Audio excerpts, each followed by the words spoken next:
Magandang araw mga ka-aerial defense, may ibabahagi na naman ako sa inyo dahil ngayong araw na ito ay may bagay tayong pag-uusapan. China nagpadala ng 2 barko malapit sa Palawan para magmasid sa balikatan exercise. Pero bago tayo magpatuloy, huwag mo muna kalimutan mag-like, share, and subscribe.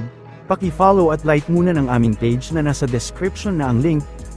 Namataan ang 2 barko ng Chinese Maritime Militia 30 nautical miles mula sa baybayin ng Palawan, isang araw bago ang balikatan maritime exercise sa pagitan ng Pilipinas at Estados Unidos na magsisimula noong araw ng Lunes, ika-22 ng Abril. Ito ang ibinunyag ni US Maritime Security Expert Ray Powell sa kanyang online account nitong araw ng Linggo. Aniya, bumalik ang 2 malalaking Chinese Maritime Militia vessel sa direksyon ng Mischief Reef matapos na mamalagi ng 6 na oras malapit sa Ayungin Shoal. Sinabi rin ni Powell na hindi nito batid ang konteksto sa likod ng panibagong agresyon na ito ng mga barko ng China, at tinawag ito na kakaibang aksyon na posibleng layunin na magpaabot ng mensahe sa pagsisimula ng balikatan exercise kahapon. Samantala, una nang ipinaliwanag ng Armed Forces of the Philippines na ang naturang pagsasanay ay walang kinalaman sa anumang partikular na aksyon ng isang bansa. Ang pinakalayunin aniya nito ay para malinang ang kolektibong seguridad at kahandaan ng mga kalahok na bansa. Gayon din sa kabila ng umiigting na agresyon ng China sa West Philippine Sea, nilinaw ng AFP na ang naturang military exercise ay taunang event na layong mapalakas lamang ang defense capabilities at mga alyansa, hindi paghahanda para sa giyera ang nalalapit na balikatan joint military exercises sa pagitan ng Pilipinas at Amerika.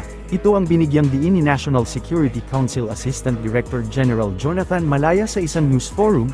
Ang development na ito ay isang araw matapos na magpahayag ng lubhang pagkabahala ang China kaugnay sa pagpapadala ng US ng medium-range missile system sa Northern Luzon. Una nang sinabi ni Balikatan 2024, Executive Agent Colonel Mike Logico, na isasagawa ang military exercises sa pagitan ng Amerika at Pilipinas sa Northern Luzon dahil malapit ito sa Taiwan na posibleng pagmulan ng digmaan sa China. Sinabi din ito na ang layunin umano kung bakit nag-e-exist ang armed forces ay para maghanda para sa giyera. Meron man o walang China ay isasagawa pa rin aniya ang military exercises. Kasi na ginagawa natin there's always this reaction from China, parang hindi tayo makagawa ng bagay na hindi nila kinakatakot.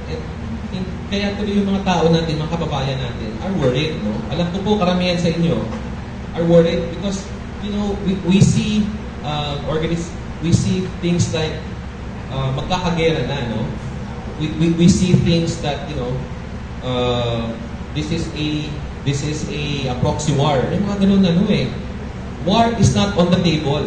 Let me just make that very clear. War is not one of the instruments of national policy of the Philippines. Hindi po tayo, just because we have balikatan, doesn't mean we're going to go to war.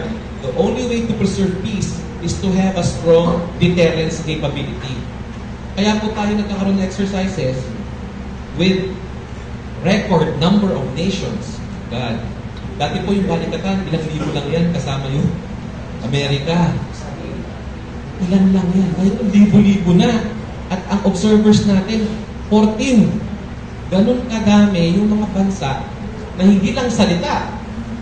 Gawa na ngayon, nagpapadala sila ng tropa mula sa bansa nila and they are asking permission to join. In fact, ang dami-dami ng mga bansa na gustong magpumirma ng Visiting Forces Agreement, kahit yung New Zealand, na kailayo-layo sa atin, ay gustong makakaroon ng exchange ng militaries nila with us to help us strengthen our defenses.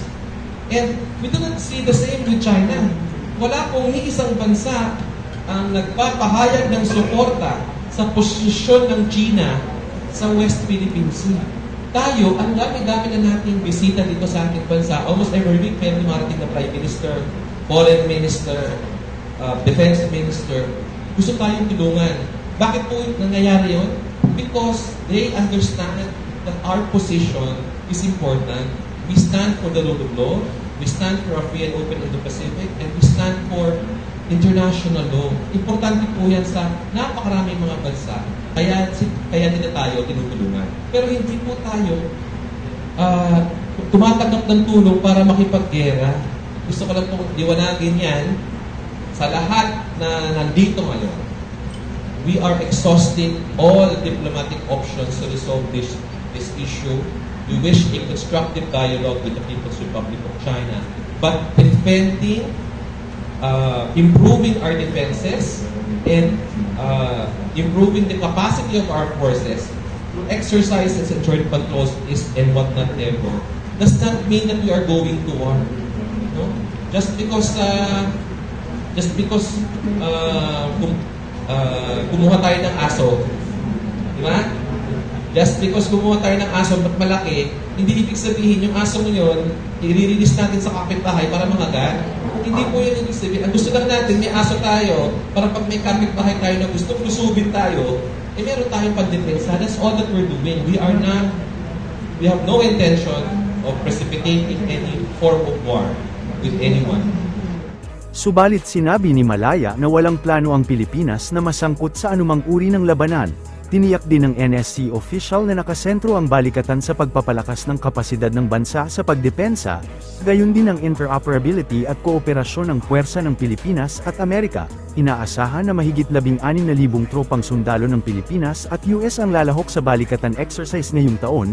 Itinuturing ng National Security Council bilang game changer ang pagbili ng Pilipinas ng BrahMos missile system, na pinakamabilis na cruise missile sa buong mundo mula sa India para mapalakas pa ang coastal defense ng bansa. Ito ay sa gitna ng modernisasyon sa defense capabilities ng bansa sa pagharap ng umiigting na agresyon ng China sa West Philippine Sea. Una nang binati ni Indian Prime Minister Narendra Modi ang kanyang mga kasamahan para sa delivery ng supersonic missile sa Pilipinas bilang parte ng $375 million deal na nilagdaan noong 2022. Inilarawan naman ni Malaya na maaaring matamaan ng BrahMos missile ang target nito sa oras na pumasok ito sa exclusive economic zone ng bansa. Iniimbestigahan na ng National Security Council ang napaulat na pagdagsa ng Chinese student sa Tuguegarao City. Ayon kay NSC Assistant Director General Jonathan Malaya, ito ay matapos hilingin ni Senator Majority Leader Joel Villanueva sa National Security Council, na siyasatin ng umano'y bigla ang pagtaas ng bilang ng Chinese student sa mga paaralan at universidad sa syudad na nagbunsod ng pangamba kaugnay sa national security. Ayon kay Malaya, nagtalaga na sila ng intelligence units para tignan ang sitwasyon doon para matukoy kung mayroon talagang national security threat o kung nais lamang ng mga ito na magtungo sa Pilipinas para mag-aral. Matatandaan na una na ring naghain ng hiwalay na resolution sina Cagayan 3rd District Representative Joseph Lara at Isabela 6th District Faustino D. na nananawagan para imbestigahan ang naturang issue. Pinangangambahan kasi ng mga mambabatas na maging banta ito sa national security at ekonomiya ng bansa. Nakatanggap din umano si Congressman Lara ng reports mula sa kanyang constituents na mayroong 4,600 Chinese students ang nag-aaral sa iisang pribadong universidad lamang doon sa probinsya ng Cagayan. Yung tungkol po kasi sa Tuguegarao, there's really a lot of issues that we have to resolve. First, yung officially, based on the records of the Bureau of Immigration, di ba? Hindi naman ganun kadami supposedly. No? Daan lang yung supposedly mga kabataan na mainland Chinese students na nandun. Ngunit according to intelligence reports also that we have seen and others who have investigated this, libo-libo nga daw. So this is something that is currently being investigated now. Even Congress will also do their investigation, but we have already taken a look at it. No? Our intelligence units have been assigned to take a look at the situation there para alamin kung is this actually a national security threat or is it just a case of students who want to go to the Philippines to study. Para sa mas madaming update tungkol sa ating defense, abangan lamang ang aking mga bagong video. Para naman sa mga gusto magpa-shoutout, mag-comment lamang po at share, paki-follow at like muna ng aming page na nasa description na ang link. Huwag mo na rin kalimutan mag-like, share, and subscribe. Pindutin mo na rin ang bell para updated kayo sa aking mga video. Maraming salamat po.